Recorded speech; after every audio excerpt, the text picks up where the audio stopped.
안녕하셨습니까? 고교수 약초입니다.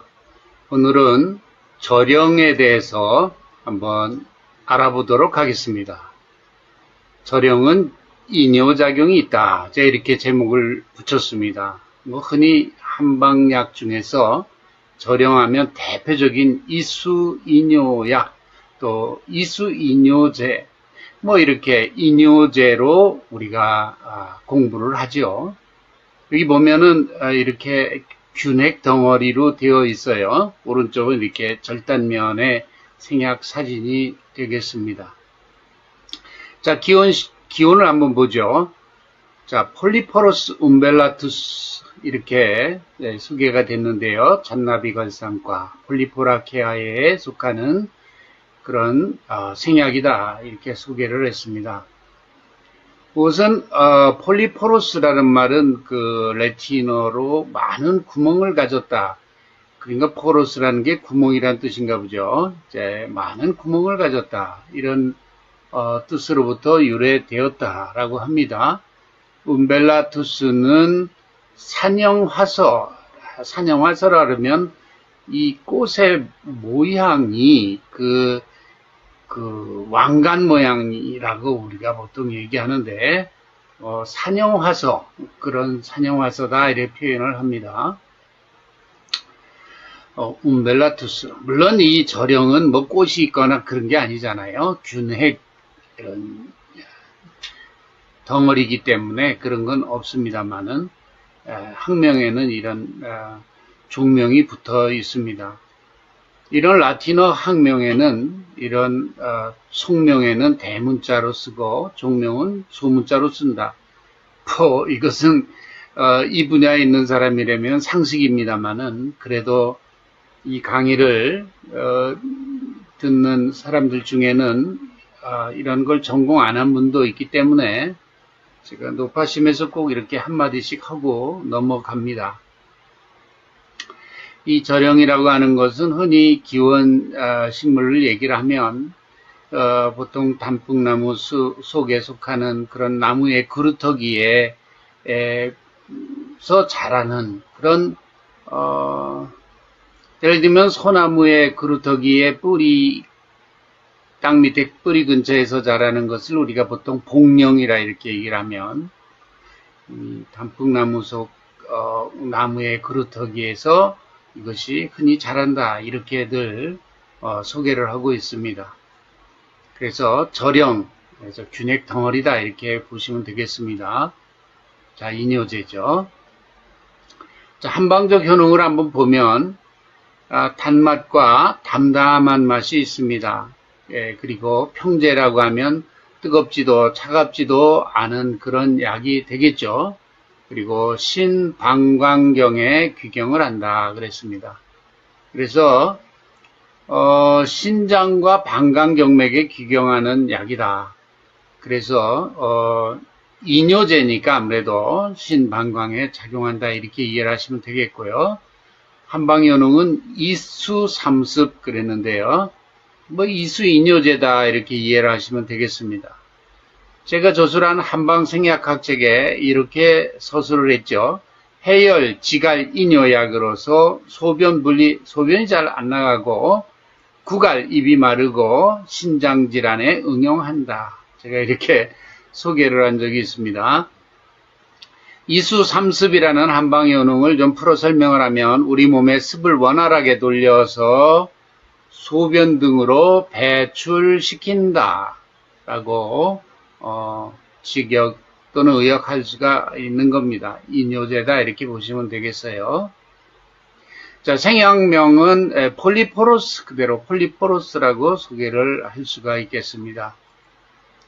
성분 한번 보겠습니다. 여기 보면은 스테롤 계통의 식물 스테롤입니다. 물론 피토스테롤 또는 파이토스테롤 이렇게도 얘기하는데 에르고스테롤 또는 에르고타 종류의 이런 스테롤류가 존재한다라고 소개를 하고 있고, 양리에서는 이 에르고타에 해당하는 이런 스테롤류가 활성이 있다라고 보고가 되어 있습니다. 그리고 유기산 들어있고요.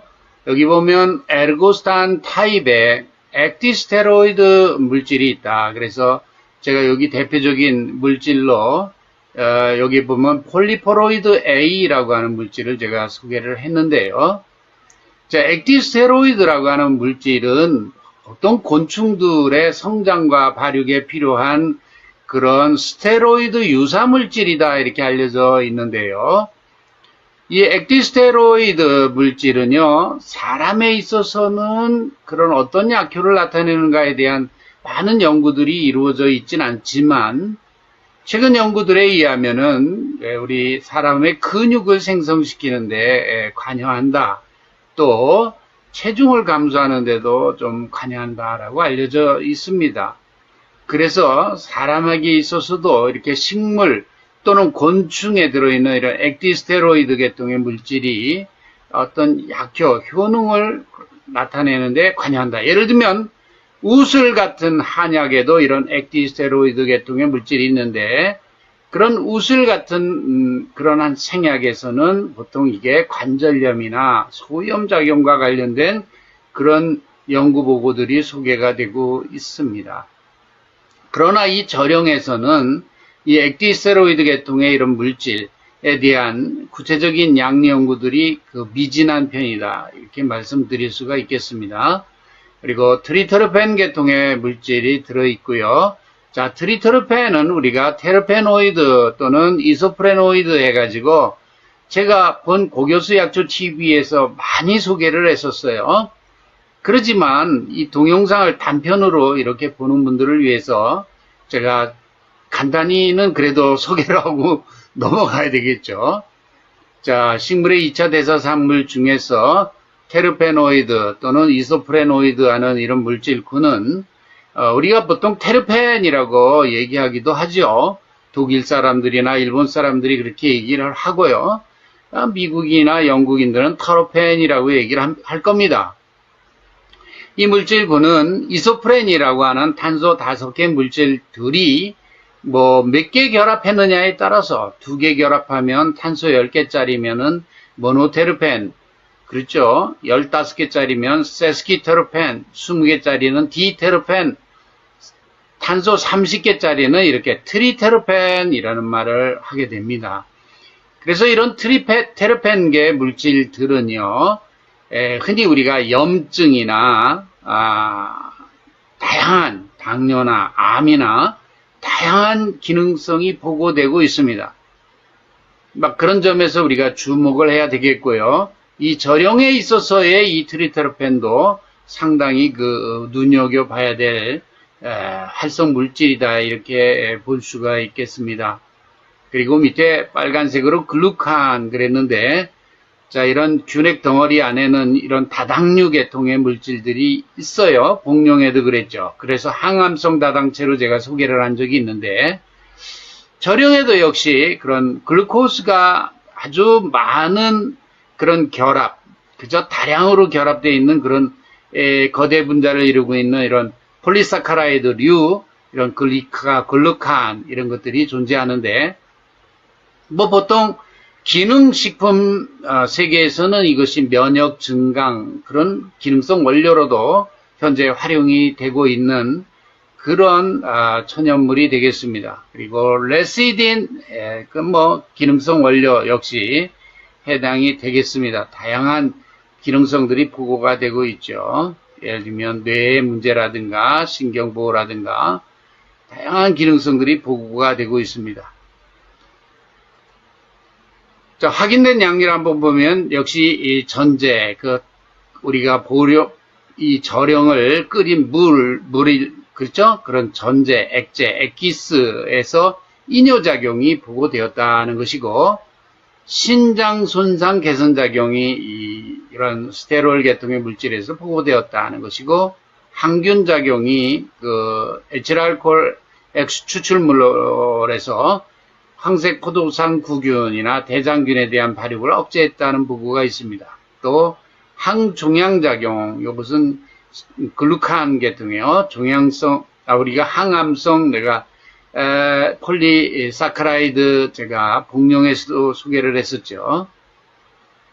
자, 이런 다당류 계통이 강한 항종양 효과가 있었다. 이런 것은 대부분 면역 증강을 통해서 면역세포를 활성화함으로써 면역세포, 예를 들면은 T세포라든가 NK세포라든가 이런 걸 활성화시켜가지고 종양세포를 공격하도록 하는 그런 메커니즘들을 주로 보고를 하고 있죠. 자, 대장암에 대한 억제 효과가 있었다. 간암, 역시 억제 효과가 있었다. 간암을 제가 2번 적었군요. 자, 간암 억제 효과에는 이런 스테롤 계통의 효능이 있었다라는 것도 보고가 되고 있습니다. 방광암, 이런 복용에서도 볼 수 있듯이 이런 글루칸이 들어있고 또는 트리테로펜 계통의 물질이 들어있는 이런 균류에서 이런 항암작용이 뚜렷이 보고되는 것을 우리가 볼 수 있고요.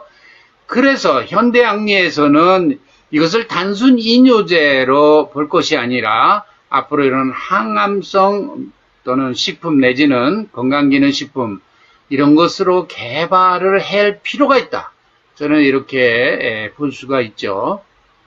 그리고 항산화 작용이 있다. 역시 우리 인체는 호흡을 통해 가지고 우리가 산소가 흡입이 되고 미토콘드리아에서 우리가 ATP를 상생하는데 부산물로서 활성산소들이 생긴다 알려져 있죠. 이런 활성산소가 우리 몸의 조직에 과다할 때 염증과 나중에 암도 유발한다라고 알려져 있고 노화의 원인으로 알려져 있죠. 이런 경우 이런 활성산소를 잘 제거하는 그런 항산화 효과는 우리가 안티에이징, 그 항노화 작용에 있어서 대단히 중요한 작용 메커니즘이 되겠다. 이런 말씀 드리겠습니다. 그리고 간염 억제 작용이 있더라 는 건데 글루칸과 같은 이런 다당체, 다당류가 그렇더라 하는 것이고 그 다음에 만성 바이러스성 간염에도 효과적이었다고 소개를 하고 있죠. 성분 레벨에서는 좀 더 구체적인 연구들이 좀 돼주어야 되겠다는 생각을 하게 됩니다. 자, 절영탕이라고 하는 방제 하나 소개를 하죠. 자, 절영, 복용, 텍사, 악교, 활석 이렇게 들어가 있는데요. 자, 보통 임상에서는 이뇨제로 보통 씁니다. 그런데 여기 증상을 보면 열이 나고 갈증이 나고 불안초조하고 이러면서도 소변이 잘 안 나가고 할 때 활용할 수 있고 혈림 이런 소변 볼 때 이런 통증이 있거나 소변이 잘 안 나갈 때 쓸 수 있다라고 소개를 하고 있어요. 제가 과거에 일본 오사카에 있는 긴키 대학에서 연구원 생활을 한 적이 있는데 그때 우리 구보 연구소에서 우리 박사과정으로 있던 토모히로상 지금은 긴키 대학 부속 농장의 연구원으로 근무하고 있습니다. 이 토모히로 선생이 이 절영탕에 대한 연구를 한 것이 있습니다. 그때 연구를 통해서 이 텍사라고 하는 이런 생약이 신장염에 효과가 있다라고 하는 것을 절영탕뿐만 아니라 이 텍사에도 이런 효능이 있다라고 하는 것을 확인했고요. 이 텍사에는 트리테르펜 성분 중에 아리솔이라고 하는 그 성분이 존재하는데 제가 여기 아리솔 이렇게 소개를 했죠. 이 트리테르펜 중에 이 아리솔이라고 하는 성분이 신장염에 효과가 있었습니다. 텍사라는 게 워낙 신장의 열사를 제한다. 다른 말로 신장염에 효과가 있다라고 하는 것이 본초학적 효능에서도 우리가 확인을 할 수 있습니다. 그렇듯이 이 절영탕의 신장염에 대한 효능은 단순 이뇨제가 아니라 신장염에 대한 효능은 바로 이 텍사로 기인한다. 이것이 구보연구소의 연구 결과였고 이 아리솔이라고 하는 것이 주성분인데 오룡산이라고 하는 그런 한약 방제에는 텍사나 이 절영이 같이 들어있음에도 불구하고 신장염에 효과가 없었습니다. 그런데 이 절영탕은 어찌해서 신장염에 효과가 있는가를 구체적인 연구를 통해서 이 도모히로 선생이 연구를 했었는데 그때 이 악교라고 하는 보혈보험제가 왜 이 이수이뇨제 들어있을까 하는 것이었는데요. 이거는 보제인데 어떻게 이 악효가 들어있을까 연구해 보니까 이 악효가 여기 써 있는 것처럼 택사에 들어있는 아리솔의 용출을 용이하게 하더라 하는 거죠. 그래서 이 절용탕에는 아리솔의 함량이 높게 나타납니다. 물로 전제를 만들었을 때 그래서 아리솔의 함량이 올라가면서 절용탕은 효능을 나타내는구나. 반면에 오룡산의 경우는 악효가 들어있지 않습니다. 그리고 산재라고 하는 것은 보통 갈아서 그냥 복용하지 않습니까? 그런 점에서는 이 아리솔의 용출이라고 하는 것이 가루약을 그대로 복용할 때와 이와 같이 악효가 들어가서 이런 트리테르펜 성분의 용출을 용이하게 한다 라고 하는 점에서 상당히 그 재미가 있는 연구를 하셨어요. 그래서 절용탕에 악효가 포함되어 있는 이유에 대해서 논문을 통해서 확인한 바가 있습니다. 제가 이 논문을 보면서 상당히 감명을 받았고요. 한약도 어떻게 과학할 것인가 하는 점에 있어서 우리가 과거 우리 선현들이 절용탕이라고 하는 처방 안에 이런 이뇨제들이 들어가 있는데 왜 이런 보혈보험제가 들어가 있는가? 엉뚱하게 생각을 했습니다만은 그만한 이유가 분명히 있었다라고 하는 것을 과학적으로 증명할 수 있는 한방양리학적인 연구였습니다. 대단히 중요한 연구였고 이를 통해서 한방을 EBM에 입각한 Evidence Based Medicine으로 끌고 갈 수 있는, 즉 오늘날 한약이 과연 약이냐라고 의심스러워하는 양의학자들이 많죠. 거의 전부입니다. 근데 이것을 극복하기 위해서는 이런 한방의학이 근거에 입각한, 과학적 근거에 입각한 의학학으로 가야 되는 것이 21세기 한방의 갈 길이다. 이런 말씀 제가 또 이 동영상을 통해서 드릴 수밖에 없습니다. 그래서 한약은 오랜 세월 동안 사람을 통한 임상을 통해서 우리가 많은 빅데이터를 통해서 효능을 입증하고 있지만 오늘날 21세기 과학화된 사회에서는 이와 같이 근거에 입각한 의학학으로 발전하면서 이를 통해서 인류에 공헌할 수 있는 그런 신약으로 끌고 갈 수 있는 기회도 분명히 있을 것이다. 이런 말씀을 드려야 되겠습니다.